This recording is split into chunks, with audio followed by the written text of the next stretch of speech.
Yeah, okay, we're not doing that. Welcome to Ruined Forever.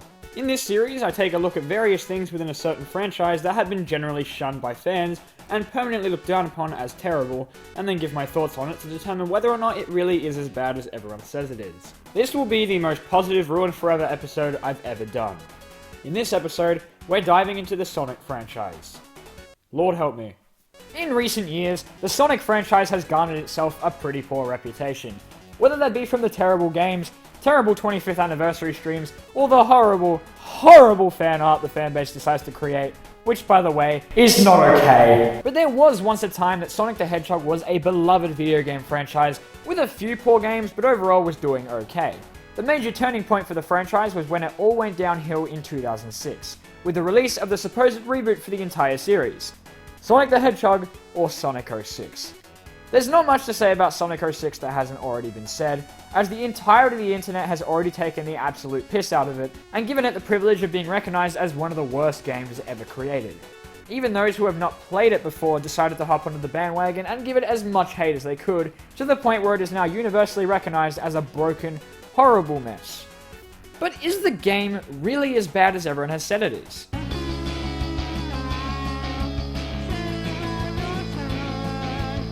The thing is, Sonic 06 indeed is filled with plenty of bugs and glitches that render the game nearly unplayable.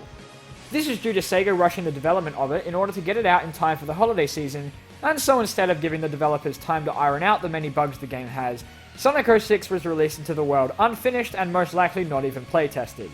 As a result, it didn't take long for consumers to discover that the game they were playing was completely broken, and thus the hate train for Sonic 06 began.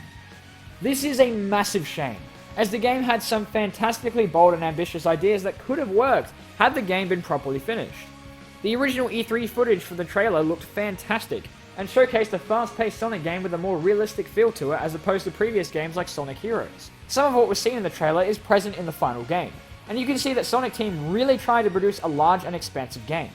06 had a very heavy emphasis on story, and the plot took big risks, introducing a terrifying new villain who manages to kill Sonic, and a human Amoebian relationship. Okay, yeah, that was kind of weird, but still. Unfortunately, though the story really wasn't that bad if we're being honest, it didn't stop those critiquing the game from using it as a point as to why Sonic 06 was a horrible broken mess. The worst thing is, the game was only available on PS3 and Xbox 360, and not PC, meaning not only was the availability of the game significantly reduced, but the chance of issuing a patch of PC versions was non-existent. And so, instead of making at least one version of the game functional, Sega decided that 06 should only be available on the main consoles. But hey, IGN basically gave it a 5 out of 10, so obviously they didn't think it was the worst thing ever.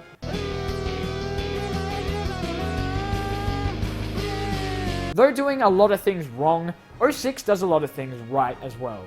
Of course, the soundtrack is stellar as ever, and the opening cutscene and the track His World were apparently good enough to be used in literally every YouTuber's intro in early 2008 ever, and some of the levels are cleverly designed and slightly fun to play. The game also lets you play as almost every existing Sonic character at the time, and each were given their own segments that were unique to each other. And I mean, properly play as them, not like Sonic Heroes. 06 also introduced Silver the Hedgehog, a character who has now become a rounded character in the series, and has gameplay segments throughout the game that were unique and almost fun to play. Almost. That and 06 gave Blaze her first outing outside of Sonic Rush and Adventure. The game did a lot of things, and the most tragic thing of all is that all of these features would have been fantastic had the game had a little bit more time in development. The game revolved around the three main hedgehogs, Sonic, Shadow, and Silver, and gave them each their own separate stories with fresh ideas and gameplay mechanics, things that would later be refined in games such as Unleashed and Generations. The final boss for the game was an epic 1-2, featuring 3 Superform hedgehogs against a destroyer of worlds. It was pretty awesome, honestly. Once again, all ideas that could have worked had the game been given some more time.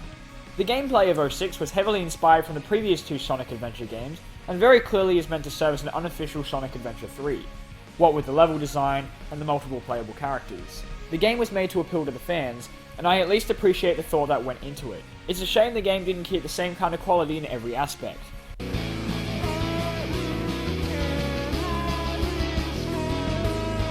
So, am I saying the game isn't that bad? Well, it's far from the worst game. A lot of the complaints of Sonic 06 weren't unjustified. The game contained notoriously long loading times, and God knows what it was actually loading, and the camera was friggin' terrible. The town missions were boring and redundant, And that's not even to mention the mediocre voice acting, terrible controls, and seriously, the loading times were ridiculous. And sure, the plot was far from perfect, but I appreciated the heavy emphasis on story the game had, and the attempt to make a more serious and epic story that involved incredibly high stakes. It was far from perfect, sure, but I appreciated that it was there.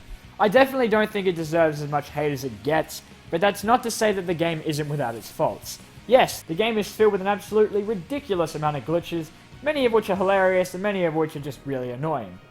It's no use! And yes, the game has things like bestiality and the disgusting design of Dr. Eggman, so it's far from perfect.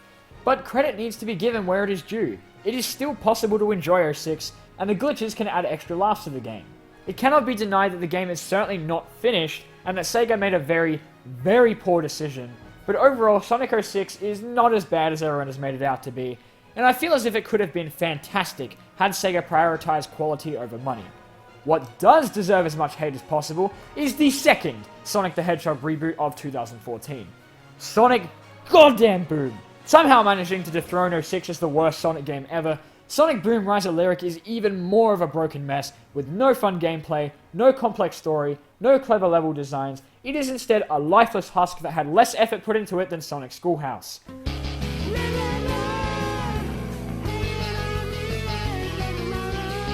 I knew from the second I saw this image in early 2014 that there was something to be worried about, and I still can't get over Knuckles' redesign. Boom was not produced by Sonic Team, instead a company named Big Red Button, and even I can't find anything to defend in Boom. There may be some who find the game mildly amusing, but it cannot be denied that Rise of Lyric is a horrible, horrible game, one that is filled with even more bugs than its aforementioned predecessor, and one that contains repetitive gameplay, horrible dialogue and character interactions, and glitches galore. This is a damn shame, since the secondary material, namely the show and comic, aren't that bad. Sure, the show is aimless, unfunny, and overall stupid at times, but it doesn't stop kids from enjoying it, and that's fine. In my opinion, even if something is bad, if it entertains and doesn't hurt anyone, then it's alright in my book. The Sonic Boom comic was filled with non-stop fourth wall breaking and clever humor, and almost redeemed the franchise in my eyes. At the very least, something good did come out of Boom. The Knuckles meme, which I find endlessly entertaining. Instead of being a tough and cool rival to Sonic with the best goddamn theme song ever, It's Knuckles! Knuckles became an absolute brain-dead idiot that was the source of one of my favorite memes of all time. In the show and comic at least, the Knuckles from Rise of Lyric can apparently fly. But unfortunately, Sega banked too much on Sonic Boom's success, clearly not bothering to check if the game was actually functioning, and repeating the exact same mistakes they did with 06. So does Sonic 06 really deserve all the hate it gets? Probably not. I'm not trying to say it's good though, because it isn't. And though it did have a lot of wasted potential, it could have been a lot worse. Like, this worse. If it wasn't already with Sonic 06, the Sonic franchise is truly ruined forever. Unless we get a miracle, and I truly hope that these two upcoming Sonic games can save the series from rock bottom. Thanks for watching. So where does Sonic 06 line up on the ruined forever scale? Well, while the game did have a lot of potential and fantastic ideas put into it that could have made it a fantastic game, unfortunately it cannot be denied that the game had a multitude of negative impacts on the Sonic franchise, and as a result definitely deserve a spot on this list, just before Bayformans. So, what franchise are we looking at next time? Thanks for watching.